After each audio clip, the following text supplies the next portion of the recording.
If you're like me and you grew up watching sports in Canada in the early 2000s, then you're probably familiar with our next guest. James Cybulski became a household name by covering major sporting events for The Score, for TSN, and for Sportsnet. And for me, he was quite the role model. So in this episode, James discusses how his deep passion for sports and storytelling ignited his career in sports journalism. But it was ultimately his tenacity and his ability to form strong relationships that launched him into his second career, becoming the voice of the NHL video game series for EA Sports. Now as the lead commentator for the EA Sports NHL series of video games, James brings the thrill of the game to life for millions of fans around the world. This is James Cybulski's second story.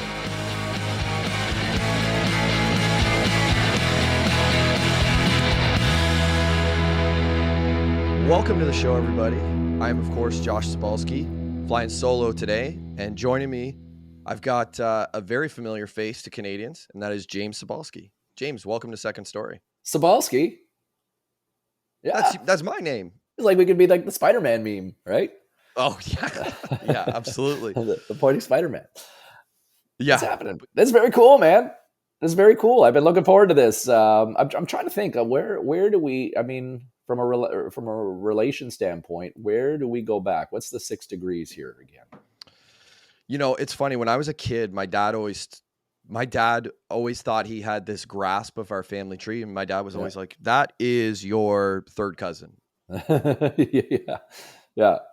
Well, we are Second Story. That is the name of this show. This is the theme of this show. So we're here today to talk about your second story. Mm-hmm. And I'm going to actually do something that we haven't done on this show. And I don't know your second story going into it, which is going to create an interesting dynamic. And I'm not sure I'm a good enough journalist to be ready for it, but we'll see where it goes. I don't typically rely on written questions. So that's a good thing. That should help me out here. But we, of course, talk to people about major change in their life, a major shift that sent them down a different path. Could be personal or professional. So, James, for you, what would you say your second story is? You know, I would say from a personal and professional standpoint, my second story would be my move in 2013 from Toronto to Vancouver. And it started where in 2011, I was given a great opportunity. Looking back, might have been a bit of a suicide mission from a media standpoint, but TSN launched their radio division.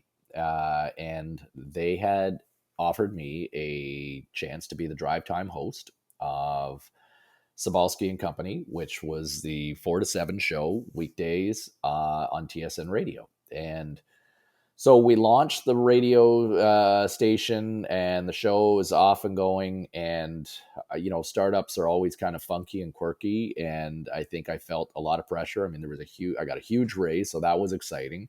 But at the same time, I think I felt a lot of pressure. There was a huge competitive time slot where, the Fan, 590 The Fan, which had really been the OG of sports radio in Canada, and really had, they had the real flagship show was Primetime Sports with Bob McCown. And so I was in a slot to basically compete with, one of the greatest talk show hosts in this country's history.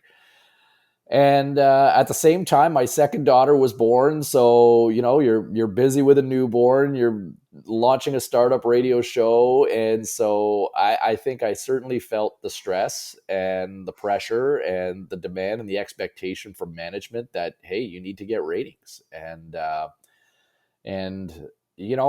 think all of it, I look back on that and I think, yes, there's a lot of things I would have done differently personally and would have just trusted my instincts way more.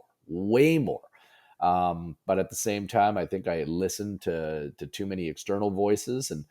But at the same time, we had it was so many moving parts with the health of colleagues that I was working with on the show. I kind of was like, this is the unhealthiest show for humans. Like, people were getting really sick with dealing with illnesses. And anyway, I did the show for about just under 2 years, and I got a call one day that I was getting really frustrated, and I was reaching out to management to, like, what's going on here? Like, you're expecting us to kick ass, and like there is zero show promotion here. I was feeling frustrated. I was feeling really stressed out, both physically and mentally. It was really taking a toll.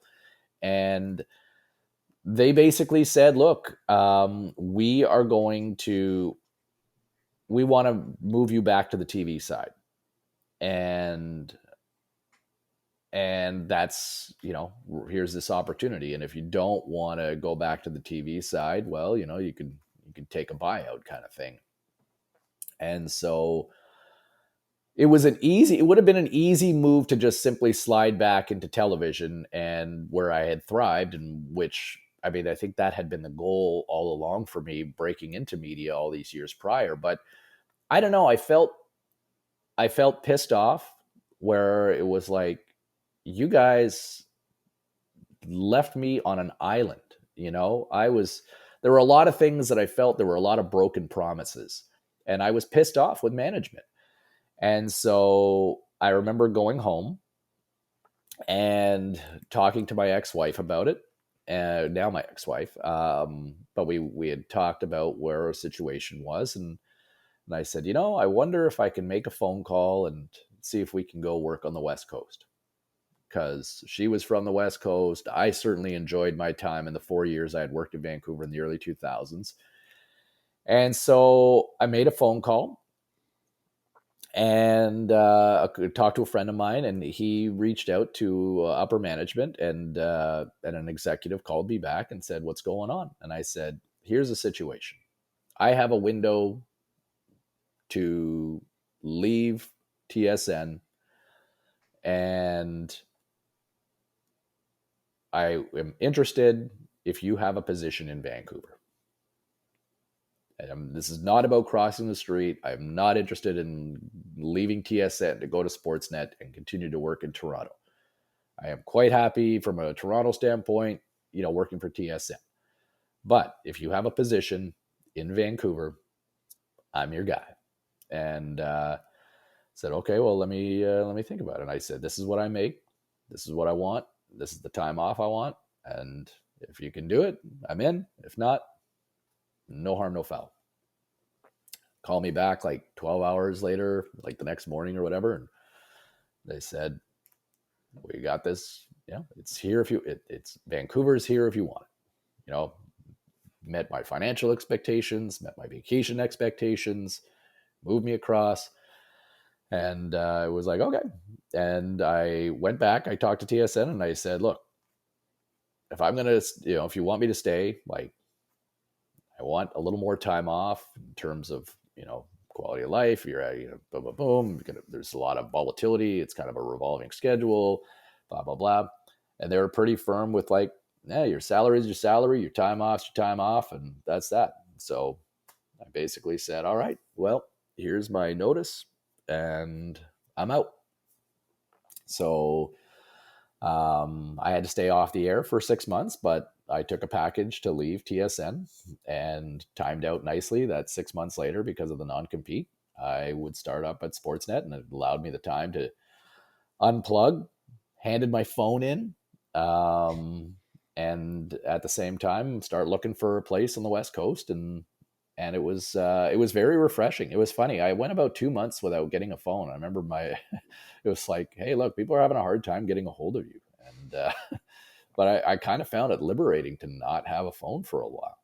And, so this was 2013, and, and so we moved out to the West Coast. And, at the time I probably was naive that I think with two very young children, a sole provider and I probably didn't realize the stress on the relationship with my ex-wife and I. Yeah. And it was a big adjustment for me to live in an area that I wasn't familiar with. The commute sucked. And it was quite evident, like within a few weeks of getting out to the West Coast, that my marriage was not in great shape. And not long after I got to, I'd say within 6 months of this going down, the vice president who had hired me, who oversaw the Pacific region, he got fired. And so that immediately changed the dynamic to where new management came in and they're like, we're going national. And in my mind, and at the same time, my marriage dissolved between my ex-wife and I.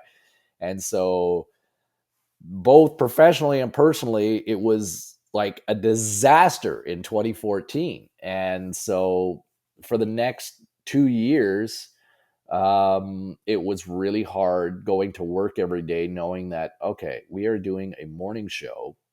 A lot, the Pacific region show ultimately died not long after. They canceled that. Several of the people got let go. And so now we were doing this morning show nationally that we were taping at like 2 o'clock Eastern or 11 o'clock Pacific time, doing this show for the country. But like we're doing it in Vancouver, and like all the production crew is in Toronto, and it's like, this isn't going to end well. And then at the same time, because I was working nights, my time seeing my children was very limited because, divorce is expensive. Anybody who's been through a divorce can tell you that it's a real wealth killer, to quote Jay Onright many moons ago. So that all happens. And then in March 2016, went into work one day and got let go. Was called in for a meeting early in the morning. And they basically said, yeah, we're shutting down production, because I had told them that I think I initially thought that I was going to move back to Toronto, and realized like I will never see my kids. And that was going to be hard, because there was no way my ex-wife was going to move back to the West Coast and or go back to Toronto, where she was from, or where she was from the West Coast. So like her family was there. I totally understand where she was coming from in that. And so I was out of a job, and basically telling them that like I wasn't going back to Toronto. And so once they had known that I wasn't moving back east, they kind of made the decision for them to kind of say, all right, well, we're going to move on here. And so all the best. And so I was out of work.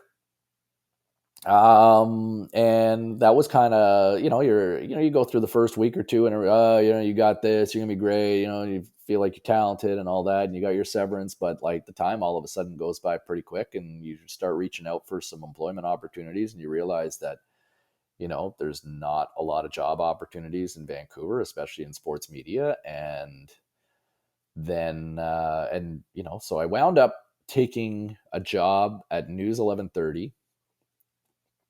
And that was in 2016 as a morning show reporter, like doing news again. I hadn't done news since the mid 90s.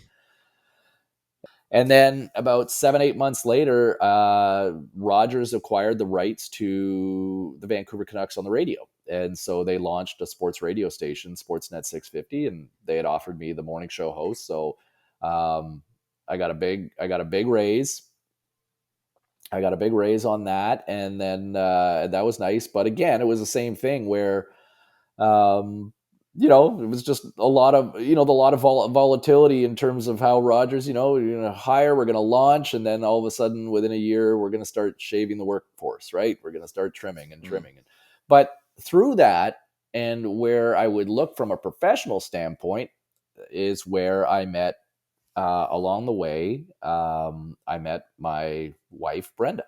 We were dating for a bit, and then the opportunity I was chatting with a good friend of mine, Davis Sanchez, who is one of the analysts on TSN, former CFL All-Star, played with the Chargers in the NFL. And Davis and I were doing a podcast together for the CFL in early 2018, and we were chatting one day, and one of his close friends is one of the lead producers or lead executives for the NHL video game with EA Sports. And he had just mentioned he was talking to his buddy, and they were, I guess, auditioning a bunch of names, and names that he kind of mentioned that some of the people they were auditioning for to be the new voice of the video game for the NHL game. And I was like, wow. I was like, man, I'd love to audition. Do you think you could, do you think you could ask your buddy if I could get an audition, like just to take a swing at the plate? And he said, yeah, no problem. Let me ask him. So I get a couple days later, I got an email from the legal department at Electronic Arts and said, look, your name's come up as a name of interest. We'd like to schedule an audition. And so I went in and I auditioned, and didn't hear anything back for a month, and felt like it went pretty well. And I just kind of walked out thinking, I really enjoyed that. I don't know what the hell just happened, but it was fun. And so anyway, go in and they just basically, look, you're not the most conventional broadcaster. We've had, Jim Hewson and Doc Emmerich and Gary Thorne.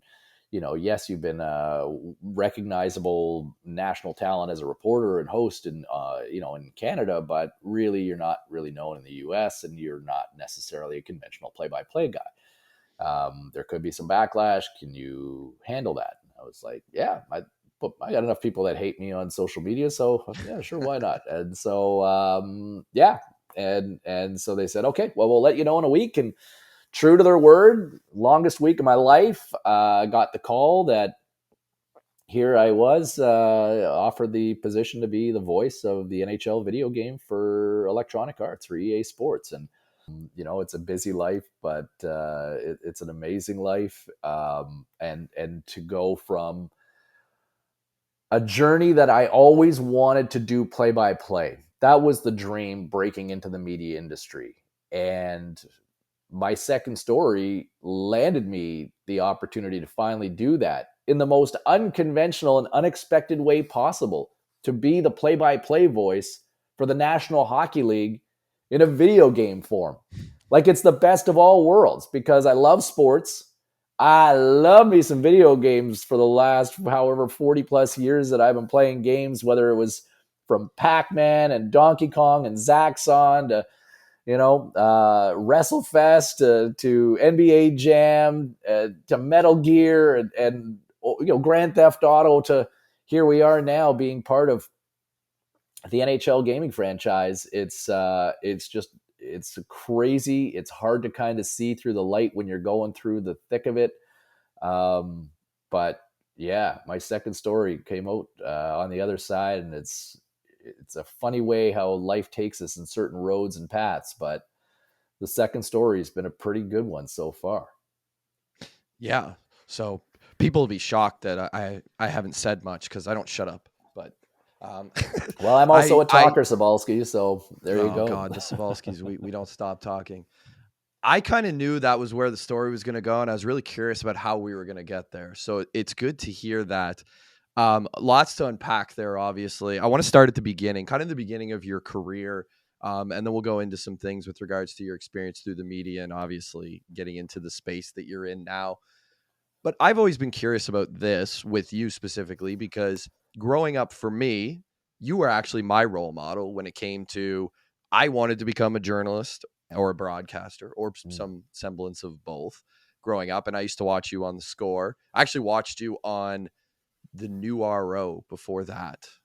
I don't remember if it was called the New RO at the time. Well, I wasn't, I wasn't on the New RO, but I think it was, I hosted a show called Overtime.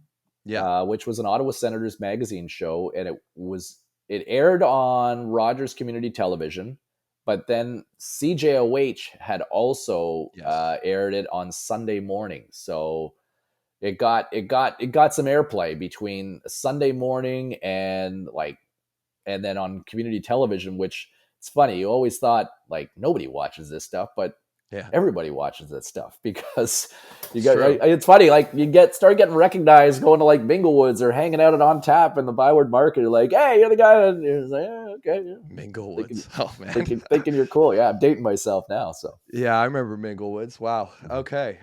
Yeah. So I remember watching you on that, and my dad would watch you, and my dad knew that I had a real love for sports and statistics and, sports stories, that kind of thing. So growing up, you were kind of my role model, and I knew I wanted to be in that space, sports journalism or sports broadcasting.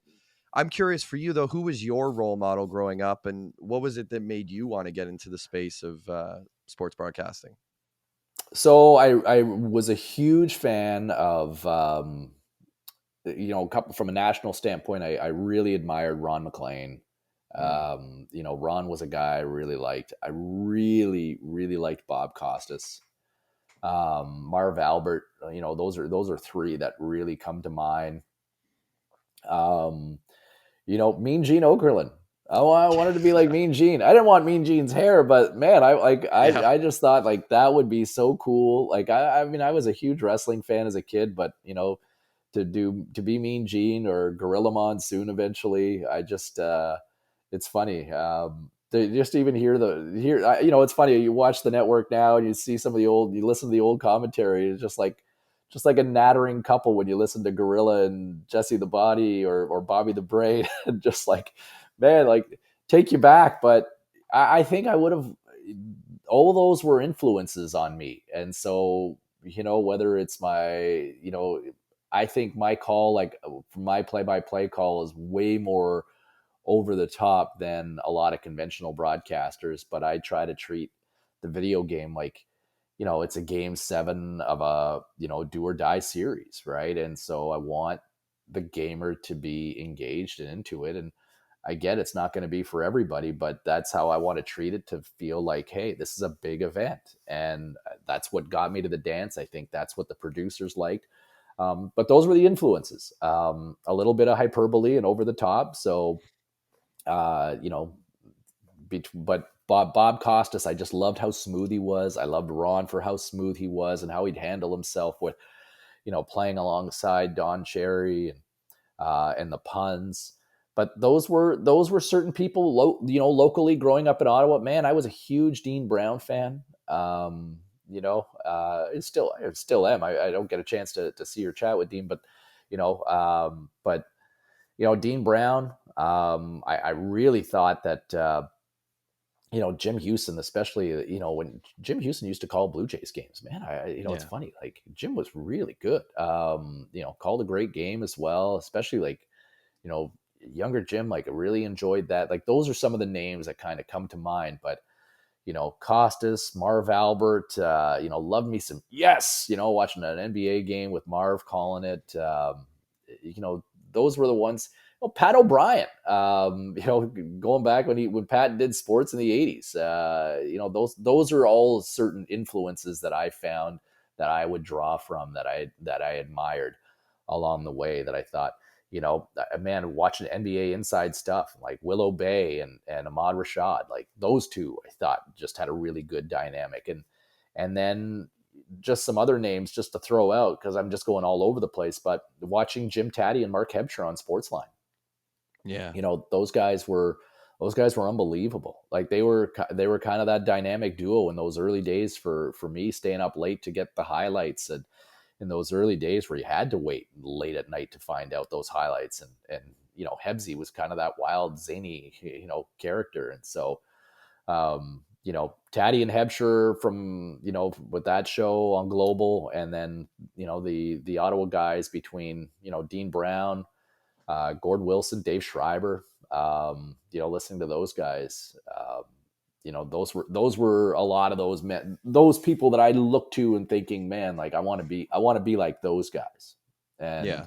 and then from a bigger picture, the Costas, the Alberts, the McLeans, and I guess the Mean Genes and Gorilla. Yeah. My oldest daughter got to meet Dean and Gord last year. She got brought up in the booth, and that was a big thrill for her. She was sure to tell them that my daddy used to do this. Of course, I did it in arm prayer in a booth that was about this big, but still a big thrill for her. A little bit different in the NHL. I'm curious, when you got into broadcasting, what was, like you mentioned that you wanted to be a play-by-play guy. That was always kind of the dream. Was that the long-term goal when you first got into broadcasting, like eventually be an NHL play-by-play guy? Yeah, yeah. I mean, NBA or NFL, NBA, that would have loved to. So when I started, I went to Algonquin College, and it's funny because I remember we were at, like, the country was in a recession, and we were sitting across, and it was the time where radio was starting to go automated. You were starting to see like the overnight jock getting eliminated, and more syndicated radio shows at night. And I just remember there was this radio symposium, like there was this panel of Algonquin graduates that came to speak to the program. And I was sitting there in the crowd. They had first and second year students at the college in this big hall. And There was Janice Dean. I remember Janice was like the traffic reporter for Shea 106 at the time. There was John Krupe, who was a parliamentary reporter for Shea as well. I believe Steve Caldwell, who was or Steve Winogron. I want to say Steve was there, and then Steve Caldwell, Steve was the news director, I think, at Shea, and then Steve Winogron was like news director at CFRA, and then there was Gord Wilson, right? And Gord was at the end of the table, and Gord's got like his hands behind his head and his feet up, and just like, classic sports guy, and Gord was like, I got the best job in the world. I get to travel around North America and watch hockey games. Like, I live a life, and I'm like, Yeah. I want me some of that. And Yeah. At the other end of the table, guys like John Krupe, who I later worked with, and John basically like, what the hell are you people doing here in the radio industry anyway? There's no jobs. If you want to make $7 an hour, work a part-time, like, okay, welcome to the industry. But like, this is a terrible, like, the media industry is falling apart. Like, what do you guys are crazy for doing this. And, but I was like, I don't want to hear that guy. I want some Gord. I want to hear Gord. And it's funny because, as I mentioned, Krupe and I wound up working together for a few years at Shea. But that was, that was kind of the start. And going into, doing what I could, we launched an FM radio station, just a small 8-watt station at the college while I was there. And I remember it was during the NHL lockout of 94-95 that I had approached the Ottawa 67s. I had actually just gone in to initially get media passes, and their PR director were like, well, do you want to just call our games? We were like, oh my God, does it bear shit? Yeah, that would be amazing. And so we became, we did play-by-play for all the Friday night games, and then we started adding a few more as the season went on. But what a treat that was. I mean, it like to be calling junior games during a lockout. So there were a lot of guys who were NHL ready that were back in the OHL that year. So that was, what an experience. And you get so many scouts and, talking to the former players and prospects. It was just, man, I just immersed myself around that time. And it was such a great group of personalities to chat with in those days where, I look back, like Kevin Weeks was a goalie for the 67s, and Kevin's had a great career professionally, and now as a broadcaster. Sure. And Alan McCauley, who's now an assistant GM with the Philadelphia Flyers, part of that team. And so those are just a couple of examples along the way. But I really enjoyed that, and that was always the thought. And doing my volunteer work along the way at Rogers as well. And I did play-by-play, man. I did karate tournaments. I did ringette tournaments. I did basketball. I did football. I did minor hockey. I did a little bit of a couple of Ottawa Lynx games. I had a chance to, I just tried to get my reps. And then eventually, you follow the money. And so when I finished school, I got on at Shea, and true to John Krupe's word, I was making $7 an hour, to start, and then I went to CFRA and and then eventually got on at the Score. And, in that time, like, you're looking for a paid job. And so, there just weren't, and I think I was kind of realistic that there weren't a lot of play-by-play opportunities out there unless I wanted to move to a small town. And I don't know if I was there at that point. So, when Headline Sports, or eventually the Score, called in late 98, I was 23 at the time, and left Ottawa to Toronto. And so that's where kind of the journey really started to go, kind of forging my own path, if you will, kind of leaving Ottawa and then starting this journey, going back and forth across the country from Toronto to Vancouver, Vancouver back to Toronto, and then back to Vancouver again for my second story. Yeah. It's listening to different parts of your story. One of the things that I notice in it, and this is something that Corey, my partner, and I talk a lot about on this show, is, well, one thing you mentioned, getting your reps. Another one is just networking and opening doors and meeting people and having conversations. The way that will just create opportunities organically. Like, if you do that enough in your life, you will just open these doors for yourself without even actually trying to open doors. And I noticed that in your career, like the way you talk about like reaching out to people, going in, even going to just pick up media passes and it turns into, well, do you want to do play by play? That's been my experience through life too. And it's something that when I was younger, I was never really told like how important networking is. And now Mm, that I'm older, like almost 40, just having relationships, the most money I've made in jobs and the most fun I've had in work is just through having good relationships with people, and then mm. things opening up and then being like, well, let's get Josh because he's good at this, or we like him, or what have you. But those opportunities never would have existed if I didn't, create a relationship and have a good network. And I don't know how you teach that to somebody. It's just something you do or you have. Yeah, it's funny because my mother used to always say to me, "Don't kick the ass now. You may have to kiss later." Mm-hmm. It's good Um, advice. yeah, and so I don't know. Like, I think it's hard to say in terms of where talking to people, like, people that work in sales, they they work in sales, and though there are those people that are just consistent about making phone calls, checking in, hey, how's it going, what's going on, everything. Um i i think,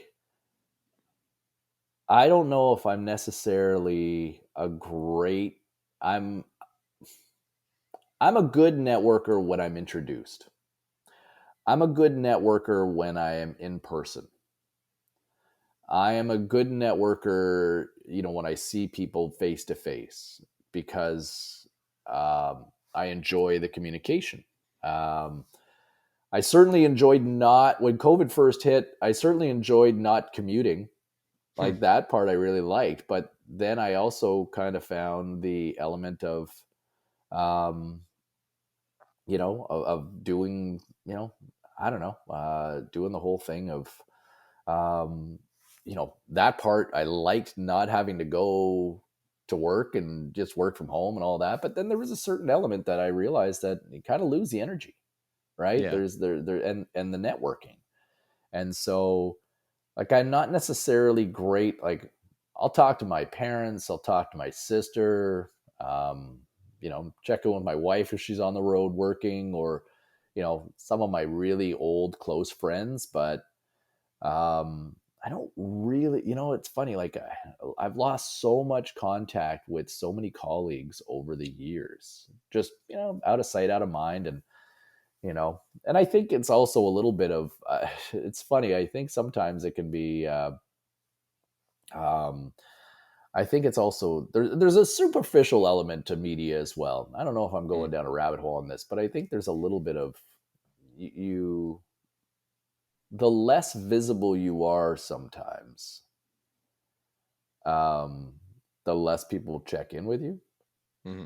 Now, I suppose I could be better about reaching out to other people, but I don't know. But networking, you're right. Like, it's the opportunity, it's the friendships you form, and I'm just a big believer of treat people the way you want to be treated, Yeah. because I think if you're good to people, those opportunities will come back to you.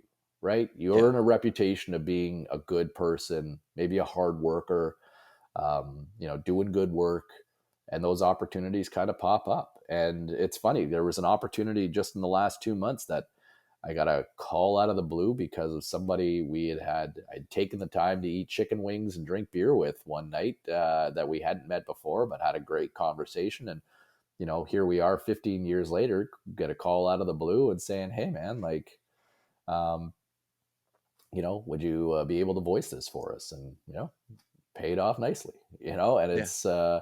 it's just one of those things that, come out of the blue. I mean, if it's not for my relationship with Davis, he doesn't mention that EA's auditioning, right? And, and Davis's relationship with Rammer, and to be able to at least give me an opportunity to show what I could do. And I mean, it was ultimately on me to deliver and for their team to, but it at least gave me a chance to take a shot. And so, yeah, forging those relationships. And yeah, I think with the younger generation now is so, determined to text people and email and all that, man, there's something about being personable, like just being good in the room, right? You hear that sort of dynamic about athletes, right? Chemistry. Just talking with somebody recently about teams that, when guys that like each other, right? When players and teammates like each other, you look back over the course of history and you look at some teams and you go, how would that team ever lose a game? And then they just never get it together. And then you find out, well, everybody hated each other, right? In terms of the chemical balance of a locker room or a clubhouse, I think there's value to that. And I think, it's a good lesson to be able to be somebody that's good. And look, not everybody's the outgoing, gregarious sort of, not everybody's going to talk the paint off a wall like you and I, Josh, but, or me in this particular episode. But I do think that communication there is an art. I mean, it's funny how some people, doing the skill set that you and I have, on occasion, I think I've taken for granted over the years when people say, oh man, I could never do what you do. And it's like, well, I'm not saving lives here. I'm not doing rocket science, but I think there is a skill, there is an art to being an effective communicator, which translates to networking. For sure. Absolutely. There is a special talent to being able to just turn on a microphone and go. I remember years ago seeing not the famous Jim Van Horn, but a different Jim Van Horn. There's actually two in the media business. Huh. He's a professor at Fanshawe College these days, but I remember him turning on a microphone because there was a radio shift that needed to be filled, and he had nothing, and he literally just went on the air for 3 hours and just winged it. I remember just watching that and being like, man, that is such an amazing thing. And like you say, he wasn't saving lives, but just being able to go on with nothing and like just piece it together and figure it out. That's a skill that's dying. Like, it's not something that many people have these days. Yeah. And it's a good skill to have. I was just telling my 16-year-old, we're talking about improv, and I was saying how I had loved doing improv in high school. And, she's definitely not a person who wants to get on a stage and bring attention to herself. But I said, boy, if you have that ability, and I said, you're sharp, you like, it's a good skill to be able to think on your feet and to be able to react. One of the things that I'm most proud of and really got me noticed, on a high profile, was during the Olympics in 2010. I was the reporter for long track speed skating. And it just so happened there was a blip in the schedule. There was like nothing else happening at this one time. And here everybody was watching long track speed skating. And as the event's unfolding, early in the event, one of the ice resurfacers broke down, like not a Zamboni, because that's a company, that's a brand, but it was like an Olympia. But this ice resurfacer broke down.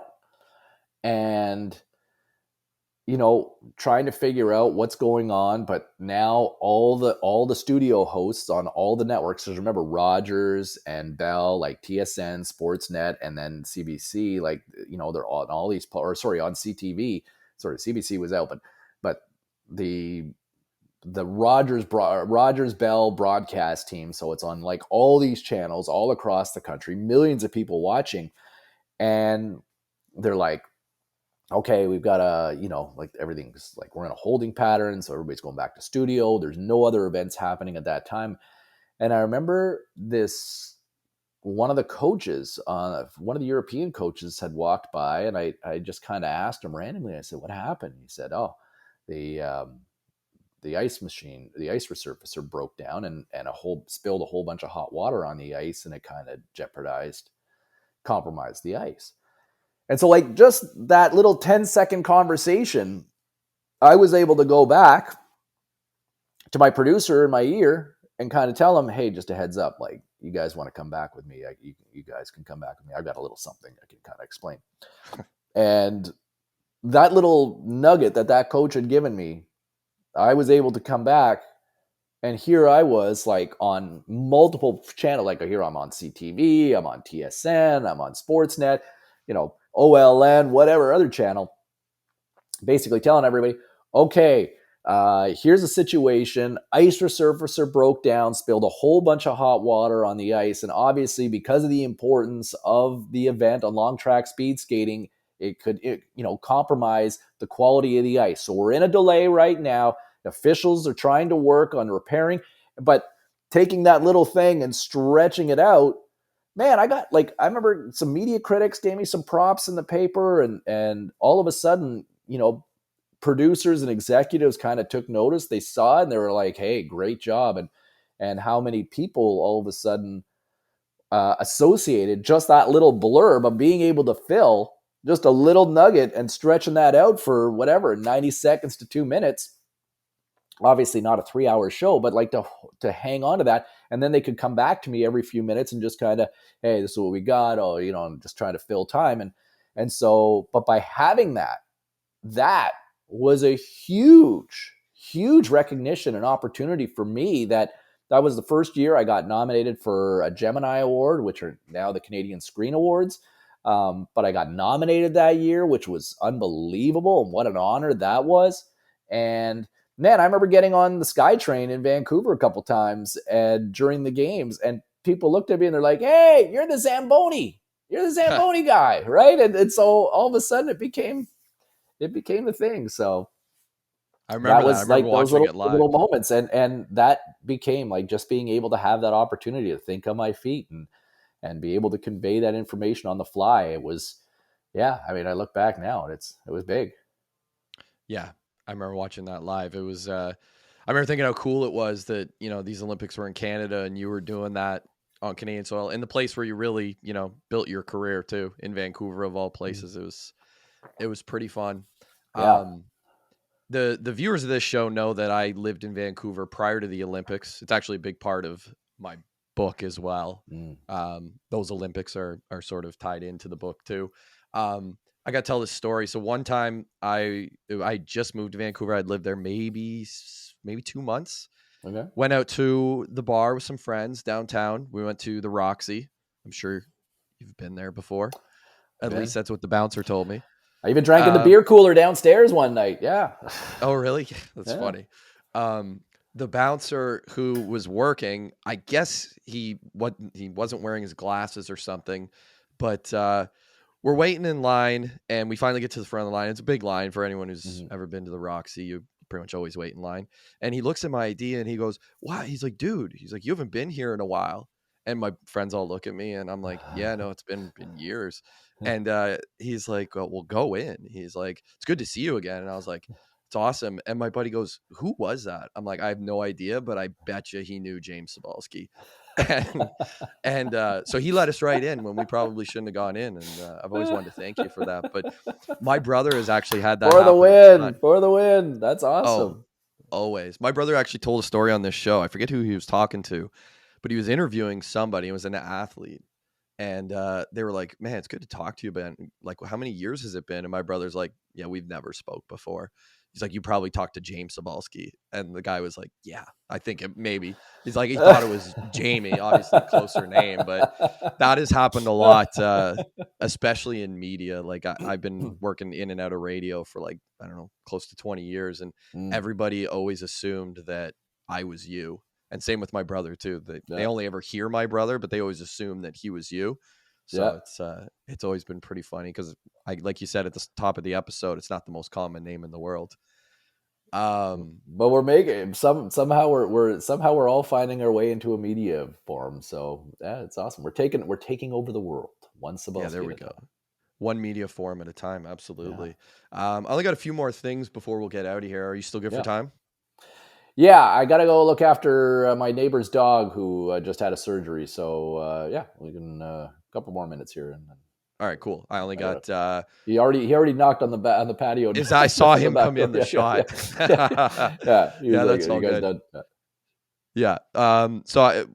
We always ask this question of our guests, but when people watch this episode of Second Story, what do you think they're going to take away from it? You know what? Cybulski is he's like a cockroach. He's tough to get rid of. I don't know. Perseverance, maybe. I would say that, when it's don't my one takeaway, or the one thing I like to say to young aspiring students or whatever, when I've spoken to people looking to get into the business, I often say, like, don't be afraid to fail. And nobody wants to fail, but don't be afraid to take chances in life, right? And I guess this is probably an offshoot to a degree of what Wayne Gretzky once said famously, that you miss 100% of the shots you don't take, right? And so for me, to have that opportunity to share my story, and to know that, I've had a lot of good runs, but there's been some pitfalls, but through adversity, I think the real sign of being strong, and the perception of being strong, is how you handle yourself in those situations. Mhm. When the going, everybody, a lot of people, or you find out how certain people are when things aren't going great, right? A lot of Yeah. people are, you know, people are, things are going great. Hey, everybody, hey, like, no, not a lot of people post pictures of themselves on social media when they're going through the shits, right? Yeah. And so dealing with people when they're having a hard time, um, how you handle yourself and how you manage that, I think, yeah, I mean, through probably the darkest time of my life, or without question, the darkest time of my life, personally and professionally. And it didn't happen overnight, but it turned around, and it turned around in a great way, where, in terms of what I've been able to do, like, between the video game and, the hockey podcast that I've been doing for the last couple of years as well, like, you talk, networking and those opportunities, and, money's pretty good. And, also able to kind of, I went back to school. I decided when the radio show ended in 2021, I thought I would go back to school, and thought, okay, I'm going to go pursue a degree. And, between having the luxury of the flexibility of the hours with the video game and the podcast, rather than going to chase other media opportunities, I was like, okay, you know what? Financially, I feel pretty good with where I'm at. Let's go further myself from an education standpoint. And, you know, at some point, the circle of life will probably come to an end from the video game standpoint. But in the meantime, I'm having a lot of fun with it. And, I'm going to be 50 at some point. And not that I think I'm an old guy, but, I still got some dark hair in there, a little bit.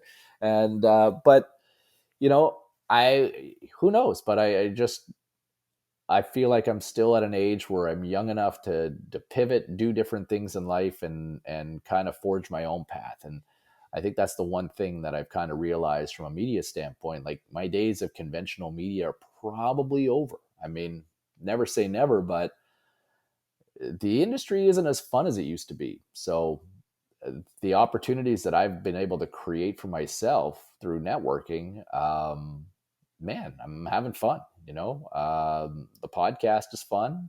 The video game has been incredible, and was able to put myself through school and That's cram in pretty a amazing. 4-year undergrad degree in 3 years, right? So, in addition to raising 4 kids, and coaching softball, and coaching ring ed, and coaching soccer, and so, it's yeah, still here. It's pretty good. That's actually a perfect way to describe it. The amount of times that you've been squashed and you just keep coming back. I'm Yeah. always amazed by your resilience, and seeing, like, seeing things like what you were talking about with Rogers, where, like, they have their big layoffs, and then Mhm. I've seen it, like, oh, James got let go, and then you always bounce back, and I'm always really amazed by that. So definitely your resilience is pretty incredible. Last thing, do you have anything to plug? You've mentioned quite a few. Anything to plug before we get out of here? NHL 25 coming out this fall. Buy a copy. It's fun. We put a lot of work into it. Cheryl Pounder is an amazing broadcast partner to work with. She's like a sister, man. Like, she is just She's She's excellent. so cool. She's so much fun. She's almost like an honorary Cybulski. Like she would fit in at a Cybulski family gathering in a beautiful way. She would be the Bring her life to of the Wilno. party, just like all of us. We even at the Roxy. Yeah, we'll bring her to Wilno. We'll bring her to Eganville. Bring her to Golden Lake. Actually, you know what? We'll go to Armprior. My parents live in Armprior now, so yeah, it's 12 minutes away. That's it. Yeah. So there you go. You can find my parents. We'll go to the Prior for wings, and we'll make it a good night. Sounds great. Absolutely. James, Thanks for doing this, Josh. I honestly, man, like, let me pump your tires for a moment, man. Like, I appreciate the kind words, but congratulations on the book. And I was really appreciative when you reached out a couple of years ago to send me a copy. And, congratulations with you, man. Like you're making a go of this, and to your brother as well. My parents were huge fans. They listened to him regularly. So, Jamie and I, it was always from a distance. Like he had a fan in me as well. So to both you Cybulskis out there, man, much respect and keep rocking. You've been waving the Cybulski flag proudly, and I appreciate it. It's been nice to see. Thanks a lot, James, and thanks for doing the show. We're very, very thrilled to have you. Well, thank you. I appreciate that. And hey, man, it never hurts when more people in the world can properly pronounce Cybulski, right? So small victories. There is not many. Thanks a lot. Take care. No problem. Take care.